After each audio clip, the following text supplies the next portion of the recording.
That had the badly behaved kids, right? And that made your wife sit outside the main audience area? Just want to confirm that was you.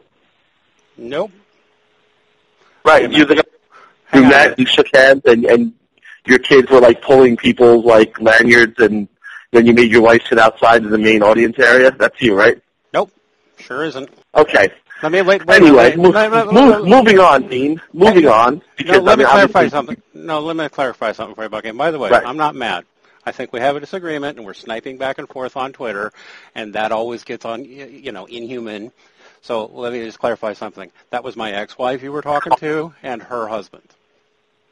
Okay. And you're sniping back with Rosemary Ribner now. That's my ex-wife. So I'm just getting it clear for you. Also, I'm not mad at you. I just think you made an error. So, but anyway, go ahead. What do you want to talk about?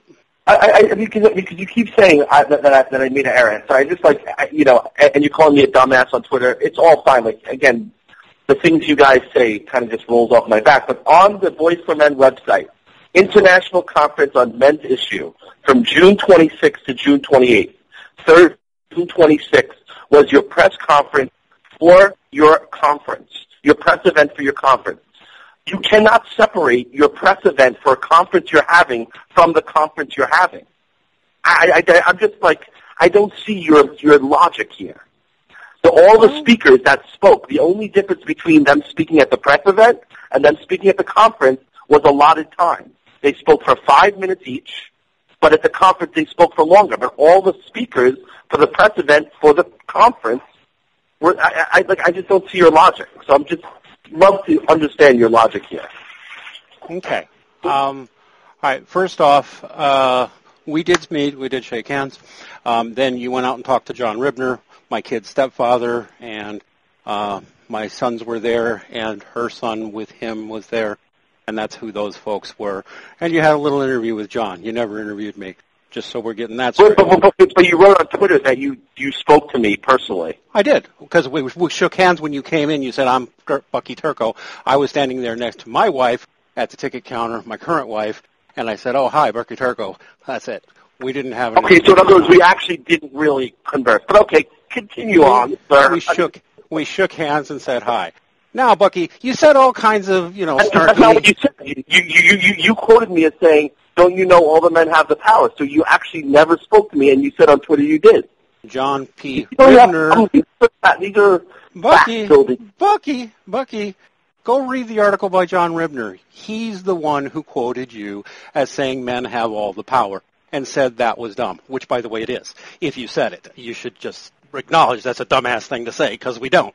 Obviously, men don't have all the power because, like every world leader and every leader of every financial institution, political institution, and religious institution, but clearly men are unrepresented. But moving forward. And that gets into, all the homeless men, all the suicides, all the men dying in trenches, all the victims of genocide, who are mostly male, most murder victims are male, etc. But we can just ignore that because the president is a man. Okay. We understand your ideological agenda and what you're really about, and that you're not a reporter, you're an opinionator. Understood. And, of course, you called us names and said dumb things about us and claimed you were inside the Men's Rights Conference when you were not inside the Men's Rights Conference. We had a different set of speakers, some of them the same, some of them different. They were billed separately, getting in got separately. All you got to do, Bucky, is say, okay, we have a disagreement. I think your press conference was part of the main event, but I admit I did not attend most of your conference. Because admit it, Bucky, we had a 3-day conference and you were there for 2 hours tops. Dean, so here's my retort would be any press conference, any press event for a conference you're having is part of that conference. And it's per your exact date on your website. Then why would you write on the website? It's still here. International Conference on Men's Issues, Detroit, June 26th to 28th. Why am I reading that on your own website? And now you're telling me that, no, that press event somehow is disconnected from the conference. And if that's your only thing, because I knew the way you guys have been, 80% of my article is the crazy shit that your speaker said with no color, your quotes straight up. And yet you guys are still claiming media bias, it's kind of what you guys do. I'm not claiming media bias. It makes no sense. I'm not claiming media bias. I'm claiming media inaccuracy. You want an explanation? I'll give it to you. Go look at the same thing you're linking. Here's what it says. We take great pride in the fact that despite horrific threats, lies, and tremendous obstacles, A Voice for Men's first international conference on men's issues on June 27th and 28th, 2014 was a smashing success. And it goes on to talk about the press conference the day before and Warren Farrell's workshop the day before. So, it was about all the events during that time. It was a separate charge to get into the conference. You were actually given a free ticket at your request to the conference. All press was welcome to the press conference. You requested a press pass to the conference, got one, and didn't use it. You could have been there at the whole 2-day event, but you weren't. Now, all we mentioned was that you weren't. 5 minutes. Dean, I listened to 5 minutes of what they said, and it was absurd. Why would I return to listen to 3 hours of what they said? To torture myself? Okay, Bucky, may I quote you as saying you only listened to 5 minutes of what they said? In fact, I am going to quote you on that. Dean, you can quote me on whatever the fuck you want to quote me on. That's all the time that you allotted each speaker, except for the first one. Each speaker was given 5 minutes. So I listened to their 5 minutes of insanity, and then of course I didn't want to return to listen to 30 minutes of insanity. Only MRAs would do that. So you asked no follow-up questions, and you did not actually attempt to attend the event. I understand. I attended the press event for the conference, which by any rational thinking person would say, yes, that is part of the event.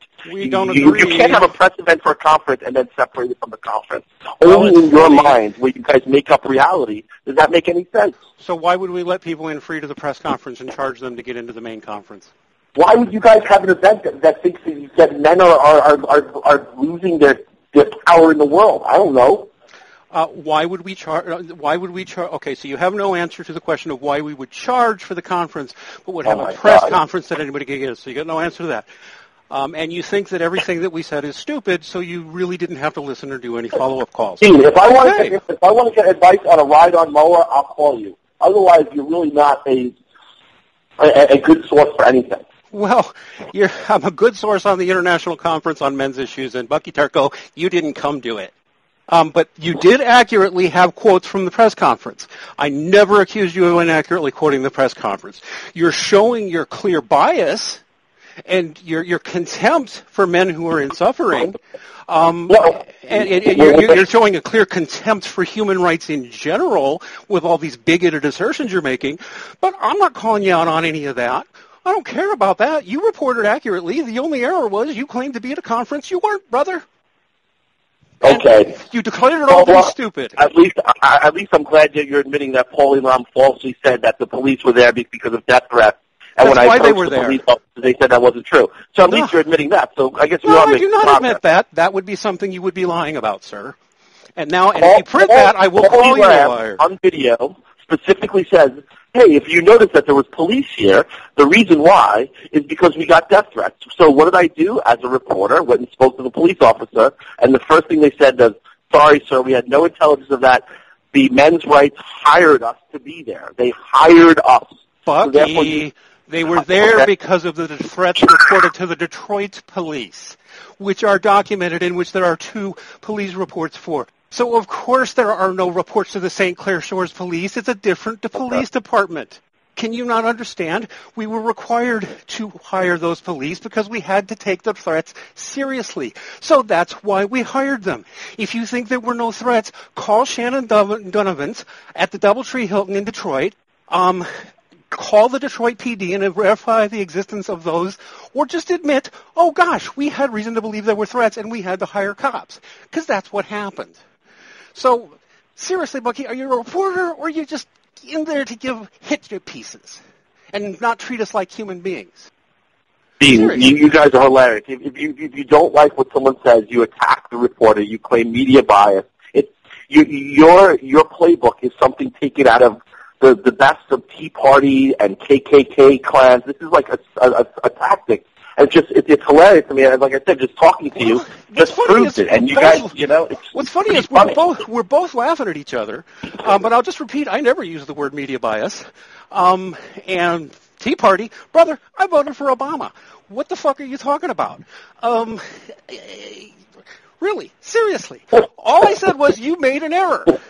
And you won't just own it and say I made an error.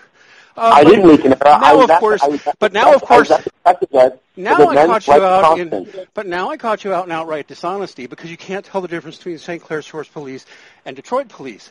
Now, will you admit that you have a problem there?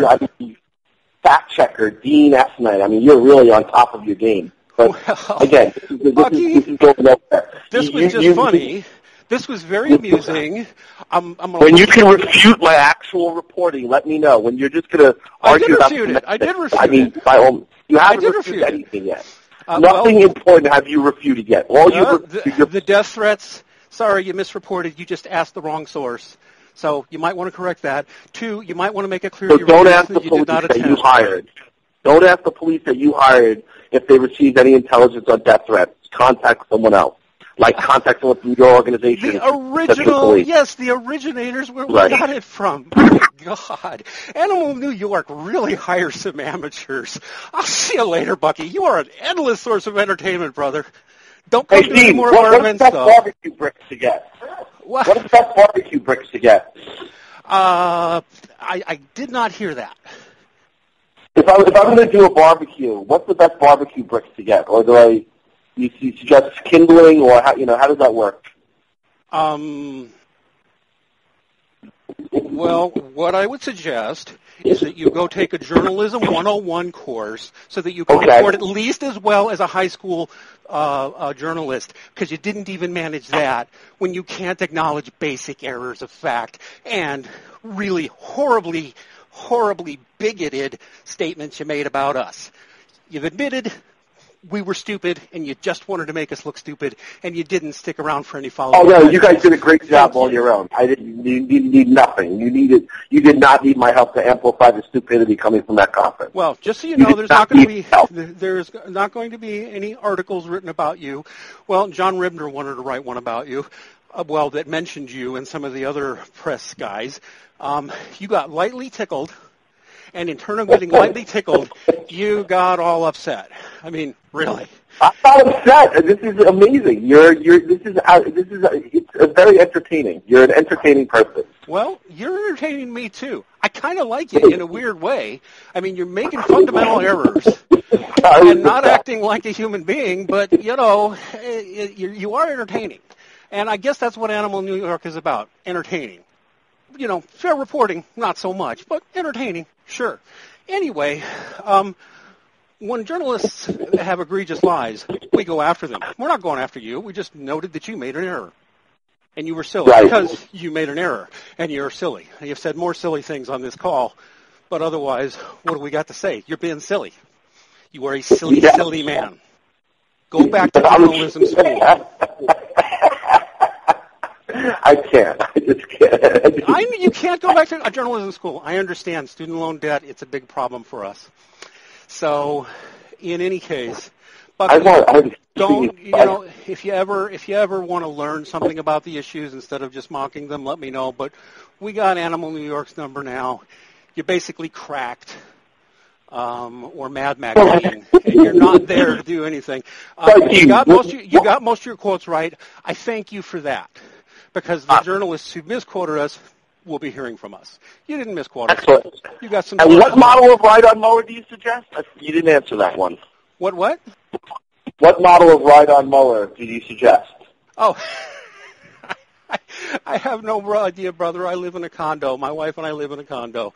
All right, cool. By the way, what brand of yellow cake do you like best? You like bananas and lemonade, too?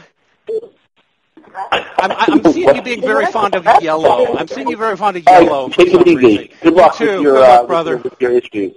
Good luck with your bigoted reporting. Bye-bye. Bye.